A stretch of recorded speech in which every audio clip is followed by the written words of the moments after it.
everybody. On today's show, what if your next recycling bin came with a neural net? AI isn't just disrupting industries, it's cleaning them up. From smart sensors to AI driven robotic arms, advanced technologies are now being used to sort, disassemble, and process our waste with a precision that was unthinkable just a few years ago. Recycling robots and smarter sustainability isn't science fiction, though you can bet that we'll talk about it on the Sci-Fi AI show. But it's not just science fiction. It's the emerging intersection of machine learning and environmental responsibility. These tools are poised to reshape waste management at every level, from municipal curbside to the industrial scrapyard. City planners, environmental startups, and green tech investors are watching closely as AI brings both efficiency and accountability to the recycling chain.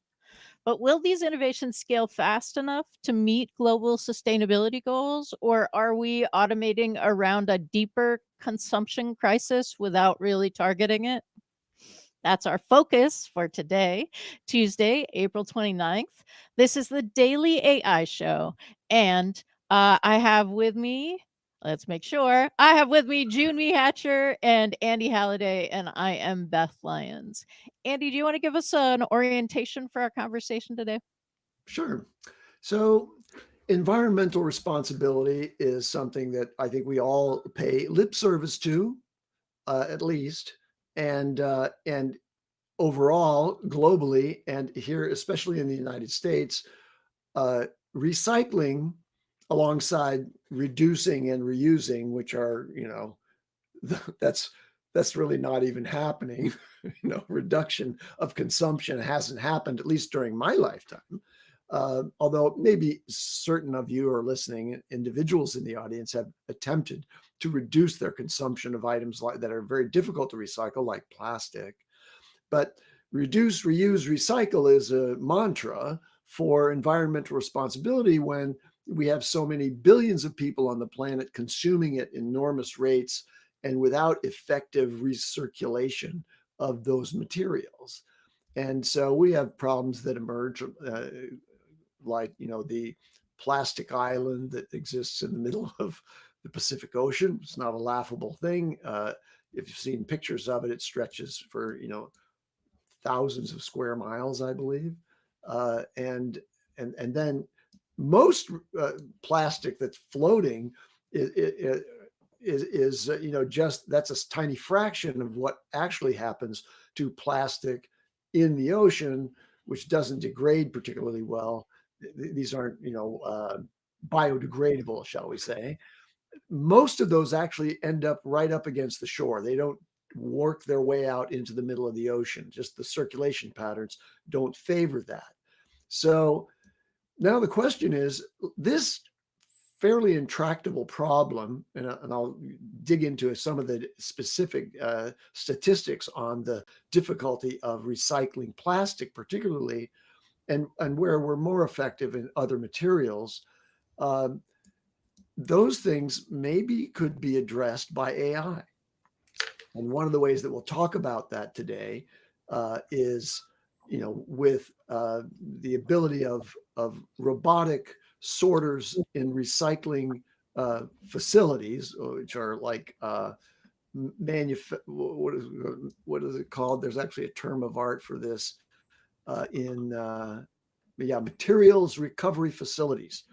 Those exist all around the world. And when you put your recycling stuff in the bin at the curb, those go to a material recovery facility. And they are, as it turns out, according to Perplexity, already generally efficient at sorting what they receive. But that differs by the materials type. So those material recovery facilities are really quite effective at sorting out cardboard. But maybe of late you learned that you can't do pizza boxes because they have the oil in them. And so those aren't accepted in your recycling container. And yet people continue to put filled recycling bins with pizza boxes that have to be sorted out of the process of recycling cardboard. Similarly, most material recovery facilities do not have the equipment necessary to debag recycled materials if you use your 13-gallon kitchen bag to carry it out to the recycling bin and tossed it in there. So almost 100% of bagged recyclables that go into the curbside containers are immediately shunted off to go to a landfill because they don't have the ability to take them out of the bag and then process the materials inside there. So humans are not particularly good at curbside in the home and at curbside in maintaining the necessary separation between plastic bags and recyclable materials. And so plastic bags are polluting the process in material recovery facilities. And as a result of that, we don't really have a very effective recovery of recycled materials, with the exceptions of metals and glass. So aluminum cans, those aluminum cans and steel overall have high recycling rates between 60 and 90%, depending on whether it's industrial or consumer. And glass containers have a whopping 25% recycled rate in material handling. Now, plastics is really problematic, although, and by the way, there's only two kinds of plastics that are actually recyclable and can be turned into recycling. And so if you mix them all together, the question is, how do you recognize what's a PET material bottle and what's an HDPE bottle or jar, and distinct from the other kinds of plastics that are not recyclable? That is, they cannot be turned into additional products that way. So my takeaway from all of that is we're not particularly good, and we're not practicing methods at the consumer level that support materials recycling. And robots, from Carl's perspective, that could do that more effectively between the household and the curbside recycling pickup are going to make a significant difference. So we hope that they'll actually come to fruition. Carl's been a great advocate and proponent of robotic recycling for that purpose expressly. And that's really the main point of intervention, because at the material recovery facilities, we don't need better robots there because they're already quite efficient at what they do, but they can't solve the problem that is created by plastic bags polluting the materials recycling process. So my bottom line takeaway from all of that is AI and robots are not likely to make a material difference at the sorting step inside materials recovery facilities because they're already sufficiently efficient there. But we need a massive education program with robots walking the streets and talking to customers as they bring plastic bags out to the recycling bins and tell them, no, no, no, dump the bag into the thing, but keep the bag because it's not recyclable. Okay. That's my introduction to this subject. Take it away. So Carl, since you're the resident expert on recycling robots for the Daily AI Show, can you give us a breakdown of where recycling robots are? I'm not the recycling. I wouldn't call me the recycling expert, more so the recycling ranter, right? That's usually where I would go. But doing some little bit research on this, so obviously there are quite a bit of AI in sorting, right? The future, like AI waste sorting. I was actually looking at several companies that, like Zen Robotics. What else is there? What was the other one? Dog a Pet takes pet recycling quality to the next level. Tomra. So, I have some pets I need to recycle. I've got way too many, and so, but I want them to be well taken care of. Can they be sorted into? I think DEPT. I don't think. The pet. Oh, the pet. Yeah. I think it's pet recycling. That what we're talking about. Yeah. Okay, but anyway, a little macabre. But so most of the research I saw was more on identification of after it's been taken by. Oh, by the way, a question, because I'm always curious. in all your states, who has an actual like green bin that they put the recycling in, and who does the municipality actually collect it? All of you Yeah, have, okay? the company that services our area is called Okay. Green Waste Recovery, and they offer three different types of bins. You've got gray for garbage that's going to the landfill. You've got blue for recyclable materials, into which everybody puts their plastic bags and makes it completely ineffective. Yeah. And not everybody, about a third of consumers put plastic bags into the blue container. And then the last one is green, which is for compostable materials. And Yeah. there's been a new rule that's been instantiated, but is completely unenforceable, which is that you are not supposed to put any food waste into the gray garbage bin for the landfill. That's all to go into the green compostable waste.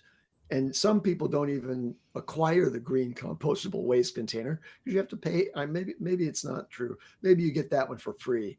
But now you're supposed to sort your food waste, but we don't have that facility in our kitchen, right? We don't have a separate bin other than garbage for food waste. We're scraping plates directly into that thing. So we're polluting the process. It's a major education thing. So I need a robot in the kitchen that's going to just sit there next to the bin and say, no, don't scrape that in there. That Yeah. has to go somewhere else. Beyond that, what we need is a bin robot where we can throw everything in, and as an internal process, it separates everything correctly, and then dispose of it in the Okay, correct hold on. I stream. just realized Soup that doesn't separate very well. Hey, not right now. Oh, This is that- the worst it'll ever be. that Yeah. is the that is our definition. That is my definition now of artificial general intelligence, is if you can just throw your garbage into one container and it'll sort it for you from compost, recycling, and trash. If it can do that perfectly, we got AGI. Okay. Until then, I mean, that's just that's- as valid as anything else, right? I think Because Carl, that you're that wrong. requires that's actually ASI, right, Andy? That's right. Because that's Yeah. beyond the average human intelligence to be able to do that. That's right. There, you nailed it. That was my point entirely. This is ASI once we get there. Yeah. So we're laughing, and thank you. Like, this is a delightful morning. If you are listening to us and you are available at this time in the morning, please join us on YouTube in our chat. The chat is going off on this as well. I Yeah. do want to share, and this is to share the start screen here. So what I wanted to share here is, I don't know if it's I need to pull it up. For Jimmy, can you pull it? Do you have it? Do you have any bit? Okay, cool.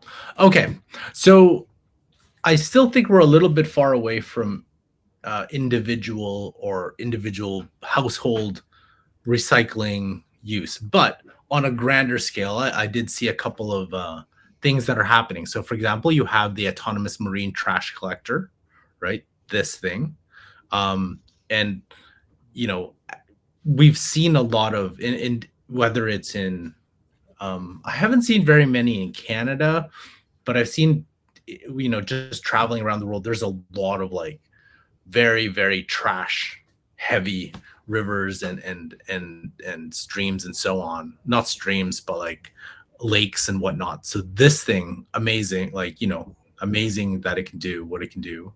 Then you have the blue technology, the Pixie drone, which it's sort of like it, from my understanding, collects floating. So I would say this would be more to clean up. This would be to kind of like preventative. So it just, goes around and prevents it. Then you have on the beach, you have a trash cleanup bot, which is kind of neat, right? How many times? Oh, and this is Belle Isle Beach, new trash removal robot, the B-bot, patrolling. When was this? Earth Day? It's last year.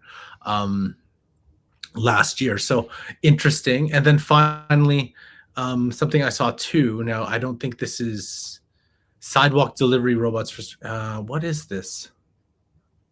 Is this oh, this is a delivery robot. This is not a recycling robot. I thought this was a recycling thing. So those three, I thought, like, from, I guess, water, uh, rivers, beach, preventative. I think there's great innovation and uses there, Mhm. which that's pretty. I think that I thought that was kind of neat. But then I was just researching some things, and a lot of the AI right now, when you talk about recycling, is inside the sorting for like, I guess, the sorting plants, not so much the actual recycle for you.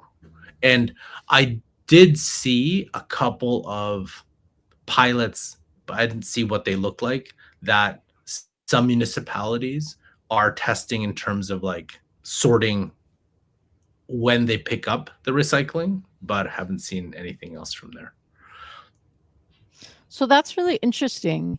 I am curious, Junmi, what you think in terms of how, in terms of the capture and what we've been talking about here. In terms of how we're capturing our recycling, that part of the process. Oh, I found the So, truck. okay. I found the truck. I found the truck. Yeah, I'll share that in a second. Okay. It's Well, loading up. I mean, really quickly, I would say that, how the closer you can get to the source, right, or the root source of any issue, is probably going to be better for the long haul, right? So if we can fix it at the home, if we can fix it at the business, at the location of where, garbage and recycling becomes garbage and recycling, that would be ideal. I know Greg's already mentioned it, but I want my I want my Mr. What was it called from Back to the Future? Mr. Trash compactor. You can throw in some banana peels, and then you get enough power to go back in time. But Mr. Fusion, I think that's what it was called. So yeah, it would be fantastic if we get to the point where it's like everything is dumped in, turned into a basic high mass, high density material, and then we use our fancy nano fabricators to take those molecules and those atoms and then change them into things that we need. And we're only going to have to generate the intervening energy step. I think that that would be ideal. Oh, I don't see that for another 30 years. So now we're back to replicator, right? That was yeah. That's the ultimate, being able to take matter and put it into another form of matter. Check, almost utopia. And the other one is cheap or free energy. That's the other checkbox. You got those two things, and then you can always have a utopian society because you don't have to worry about any resources. Anybody can have anything that they want at any time and as much of it they want. Then it just becomes a matter of space. Okay. Yeah, unless it's locked behind a locked door, and then like you have to choose. Well, yeah. I mean, sure. If you're gonna gatekeep, that's always going to be an issue. All right, Carl, are you ready for your show and tell? Yeah, I was where I think it is. Yeah. Okay. Yeah, there it is. It's the AI powered automatic garbage. I think this was put out at CES. Yes, it was at CES. So, first of all, it's an electric vehicle, and the vehicle features AI powered contamination detection, on the edge processing to identify contaminated recyclables in real time, enabling immediate decision making without delays. So this is it. So exactly what we're talking about. Trucks, once eventually, I think you can just put all your refuse, everything into one, or maybe you still need to compost and trash, and then it'll sort the trash for that. So yeah, I thought that was kind of a neat concept. And I don't know how long I don't know. I'm still thinking probably a decade until something like this is fully rolled out to a majority of the population, though. And so, is there a company that's designing this, or It's I don't, I don't know if you know the company Oshkosh. I thought they were a kids company, but the They make the, overalls. the yes, overall company? it No, says no, Oshkosh it's Corporation has another taken a company. bold step towards transforming waste management. I didn't know they expanded from the kids' clothing No, to that's like it's one such an is interesting. Oshkosh Bagosh, Right, and the right. other one is Oshkosh, which makes big vehicles like fire trucks and stuff. I don't Right. know. It sounds like that's a merger made Well, in heaven right there. anyway, They this wouldn't is have a to change very their interesting name. idea. So this is an automated electric, so environmentally conscious Yeah. and very sophisticated local processing system that picks Mm, up things at curbside and has technology built into it to correctly separate out all of the different things that are Yeah. coming from the bins as they're delivered into that automated sorting system. Now, there's no evidence in this article, but it does say it's promising cleaner, quieter cities, but there's no indication about how much more efficient that is than the material recovery facilities that exist today, where you're basically just transporting all of the trash and delivering it to the material recovery facility.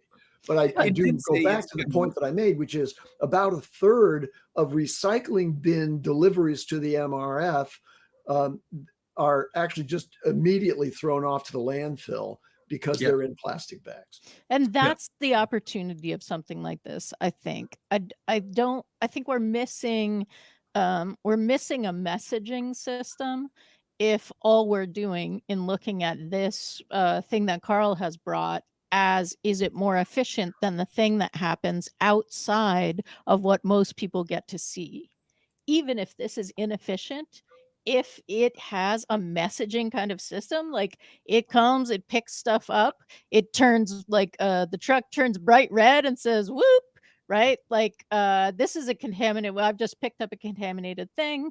If it has some like call number to the QR code to find out what the situation is, I think what we're moving toward, and I agree, Andy, that the human in this particular loop is definitely the weakest link in this chain. But I think that because we are moving so quickly into different things, we need to be looking at all of the interventions as messaging as well, not just the thing that it does, but Yeah. explaining what it does, why it does, and if it's possible to gamify it or do some sort of like, like, oh, 100 bonus points to 6502 Maine because you did it correctly this time.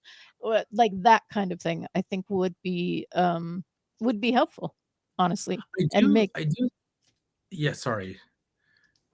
no, go, Girl. Yeah, One thing I think I still remember though, from visiting different people across, throughout the United States, across Canada, still is that not everybody has the green or right. blue and black, right? So a lot of people still have just the black.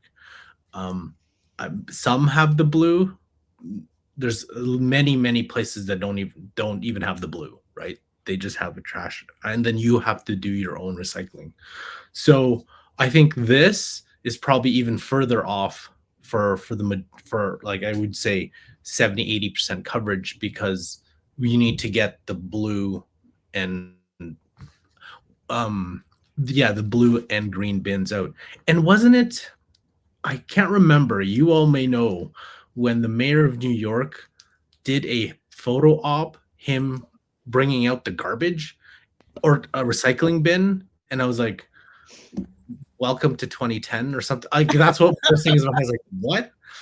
And so they were all proud of, like, is that correct in New York? They just got their new blue bins. Was that the story? Or I don't know. I can't maybe. They introduced a service that didn't exist before for New York. Oh, okay. Yeah. Yeah, And and so that's what they were highlighting.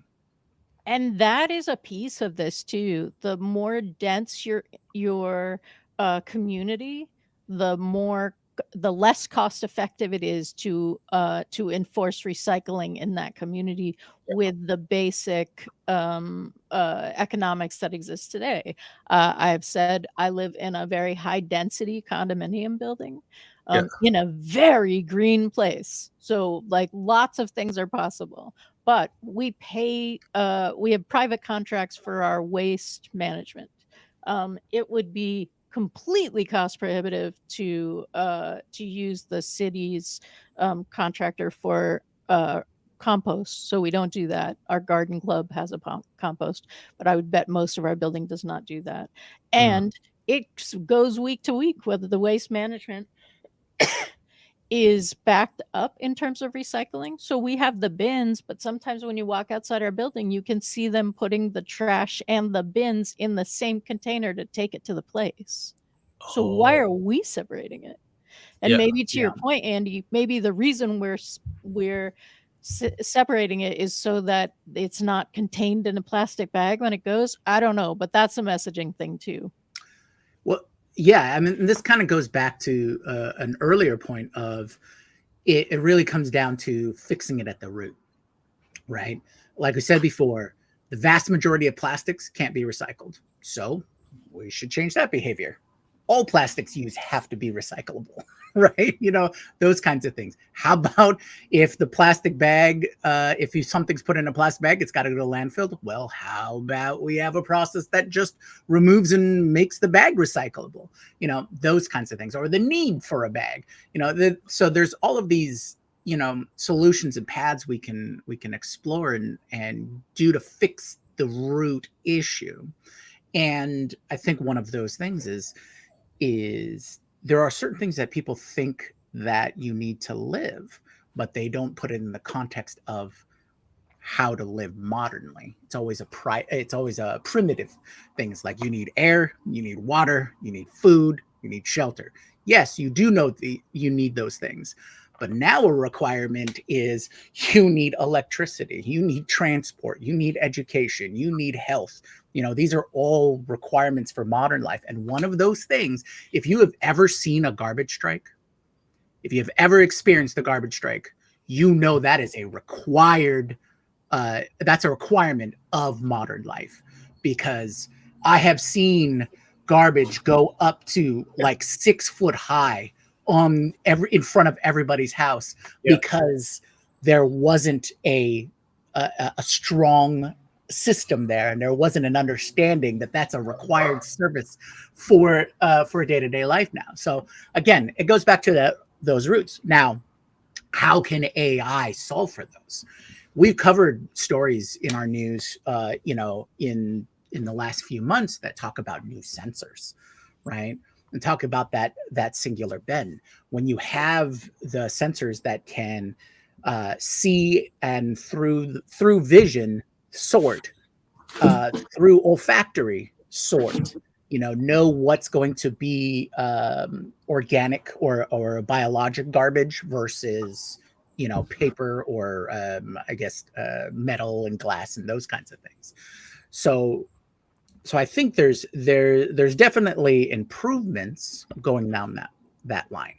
So one of those things is the sensor side of things. If you have the sensors, you can now identify, and once you can identify, you can start sorting, right? Because we already have robotic arms and embodied AI that can manipulate, right? So you've got the sorting part, you've got the sensor part. Now it just becomes, how can you implement it effectively?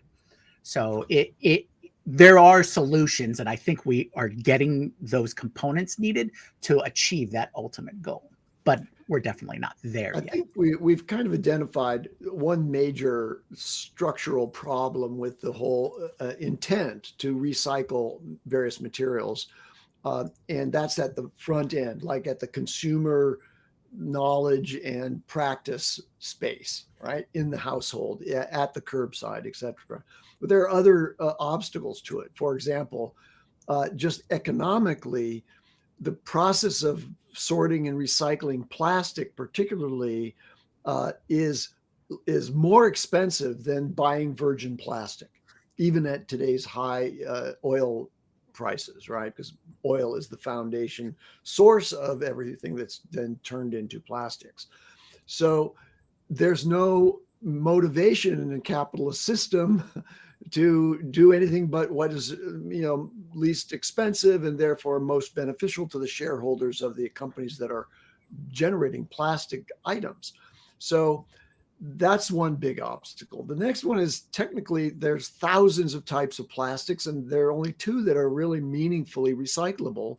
Plus, when you recycle them, after just one or two recycling processes, there's contamination in those recycled plastics. If they then find their way back in, even though they might by robotic sensors be PET plastic, PET, which is also positive emission tomography. So it's totally confusing. Oh, anyway, the PET type plastic is already contaminated and can't be recycled again. So how do you distinguish that and not contaminate the rest of the recycled plastic? It's very difficult. And then just the infrastructure problems that we've talked about. New York City doesn't have a sufficient facility to collect and process plastic. And we used to, like for major cities like that, where there was recycling, we would load them on barges and send them over to China. And China would, process that. Well, that's done. Like the export market for plastic recycling has closed off to the United States. And so now there's a new flow from our homes and businesses into the landfills. And that's just not the way it should be done. So how does AI fix all that? Well, I think there are lots of different ways that AI will support us, but this is not an area, in my view, that we're going to see transformational development in AI, and so I'm struggling to see how AI is really totally relevant to this. Although we can find, as Carl has demonstrated with the various screens that he's shared with us today, that there are companies out there that are applying AI technologies, autonomous vehicle technology, particularly in the marine plastic recovery area. That's an important area. And I've seen some very large scale projects, and I didn't bring them up as research for this particular show, but I've seen a very large system that's got a big boom that's out there in the ocean and is self-navigating and collecting all those things. And then another ship comes up periodically to that boom system that's working autonomously and collects the plastic off the surface and then removes it. And there's a high level initiative, I believe, out there to try to reduce the size of the plastic island that's happening in the Pacific Ocean. So Yes. Hope AI can help us. Talk to ChatGPT, see what it can do for you personally and locally. But other than that, I'm thinking this is not like the richest vein to explore here. Although I do think there are places, I think we've seen pictures and videos of, like for example, Mount Everest, right, on the path going, the amount of garbage, whatever's thrown in, it's very, very difficult for people to, clean that up just in that environment. But imagine having some sort of robot that can go out there in that type of weather and be able to clean, right? Yeah. I think that's like a very, very, I don't know, like if I was a billionaire, that would be something that I would invest my money in, because that would just be instead of going to Mars. What? Yeah, for 10 minutes. What? You mean clean up this planet instead of going to Mars? Oh, that's interesting, Carl. Okay, but some of the billionaires, both. That's Yeah. the whole point. There's enough there to do both. Okay, some of the billionaires can go to Mars and some can stay and work on recycling. Good, because I was thinking too, is like, okay, you have all the places in the world that are, what's the river in India? The Ganges River, is that right? Yeah. We've seen all the stretches of like it's just very dirty and lots of garbage. So those robots like those would be perfect to clean that up, right? And clean all the garbage, and then another autonomous vehicle doing whatever else to disinfect, antibacterial, whatever that is. So it's like there's a lot of opportunities, I think, there. And I believe major governments would be willing to pay for that, because instead of people power, you have that.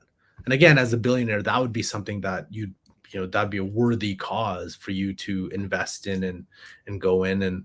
And I'm also thinking, like, from a startup perspective, there's lots of opportunities there as well. Like, I thought that'd be a pretty cool area to get into.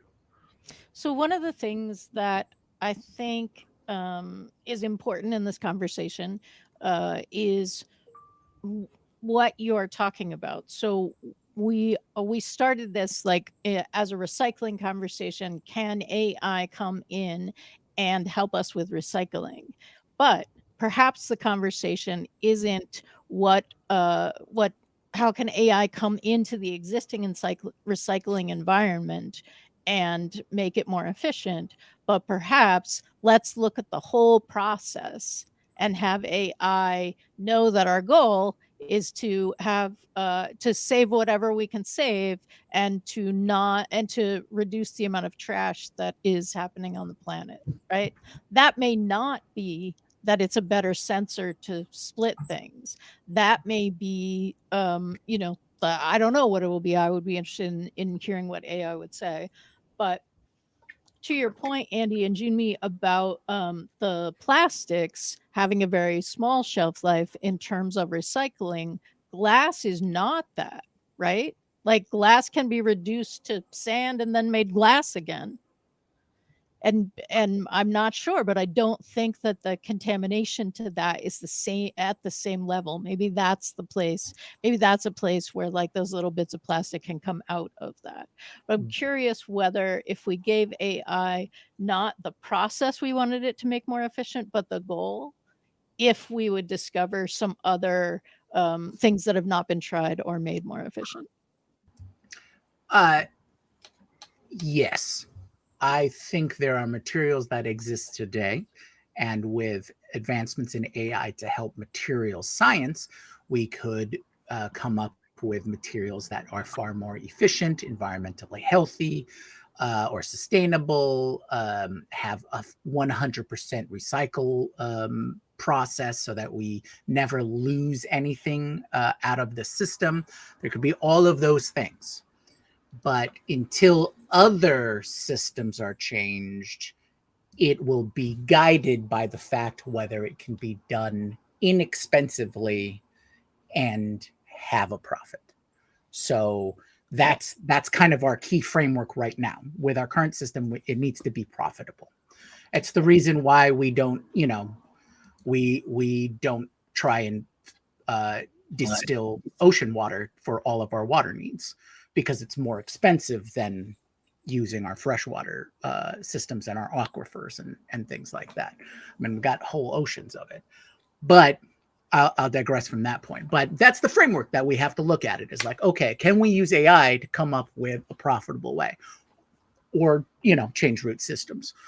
And I think that's the biggest issue. Just like how I said, oh yeah, just regulate so that only plastics that are 100% recyclable. Create systems so that no matter what you throw into the garbage, it's going to be sorted and recycled. Those are all goes back to solving root issues. I think that's our only limiting factor, is solving for root issues as opposed to solving for it down the line or in other areas. So was Rosie an auto recycling robot? Rosie on the Jetsons. She went around, she picked stuff up with her little robot arms. I didn't think so. I thought she was more of like not bot. Recycling, but definitely the purpose was for cleanup, right? She was Rosie the maid, right? So that process was to clean up. Perhaps that was a subroutine. I'm thinking it's possible, right? Yeah. All right. Sorry, that dated everybody on what. If you didn't know what the Jetsons were, the Jetsons came out in I believe the late '60s, which was about a family from the future. And you notice they all lived in these giant cities, dome cities up in the air. You know, they weren't floating; they were on giant towers. And then they crossed over with the Flintstones. It was a prehistoric family. And okay, there's this whole fan theory out there that because they did meet up at a certain point in time and it wasn't time travel, they just came off of their cities and everybody who lived on the ground was prehistoric, but everybody who lived in the cities was futuristic. Okay, I'll drop it there. That's enough for this show. We'll discuss that on Friday. All right. Andy, you were talking, but I can't hear you. I was going to say, I think we've exhausted this subject, and that's best indicated by Gwyn wisely shifting the chat conversation over to AI and education, which because of Trump's recent executive order to add AI to the training of youth in the United States of America, so that from K through 12, he's in, he's basically promoting the idea of having AI educators, either for the purposes of advancing human learning or reducing the number of teachers that have to be supported by the economy. One of those two, I'm not sure. So I will take that hint, Andy. Thank you, and we'll start to promote the next shows. But I do want to say that I think that this conversation is something that we will come back to periodically. And one of the things that we don't know is happening, or that we haven't seen the result of yet, is the tariffs that the United States has put on has interrupted the supply chain, and so there's going to be a dearth in products, materials. Even if it gets fixed today, it's just the way the supply chain works. There's been an interruption, and there will be an effect. And I'm curious if that is enough to at least get the conversation started about about making more use of the things that exist in the U.S. And is that a process that this will jumpstart? And nobody knows. We'll see what happens. Yeah. Reuse. It's a grand experiment, a forcing function for us to start to reuse the things that we already have, because there won't be supply coming from China as a result of the tariffs. And yes, Gareth, dearth. I also can give words like Andy. They're not multisyllable at the point, but yes, if you had, this is a bonus. If you had Andy's new word today, you had the variation on pet, which was hilarious to watch you have that in your head, Andy. But I believe you could also use best dearth if you have that spot on your bingo card. Okay, we are By wrapping. the way, Darth, Dearth. So if you want to just search that term, it's like a lack. It's a lack of something. It's death with an R. Sorry. Okay, so thank you so much for hanging with us today. We are here every Monday through Friday, 10 a.m. Eastern, 7 a.m. Pacific. Tomorrow is our news show. We have a lot of news always to get to. Come even if you're caught up on the big news, because we generally have some fun off the beat stories. Thursday, we are talking about the study that says if you are polite in your prompting, sometimes that's good, but sometimes that's really bad. And it's not possible to know what it is going into it. So we'll unpack that. And Friday is our 2-week look back at what's happened in AI in the last 2 weeks and what we've talked about. So I hope you can join us. Let's continue the conversation in the Slack if y'all have time. We are at the Daily AI Show community. There we go. DailyAIShowCommunity.com. You can get into our Slack. We also have a newsletter at the DailyAIShow.com. And we'll be back tomorrow with your news. Thanks, everybody. Aloha.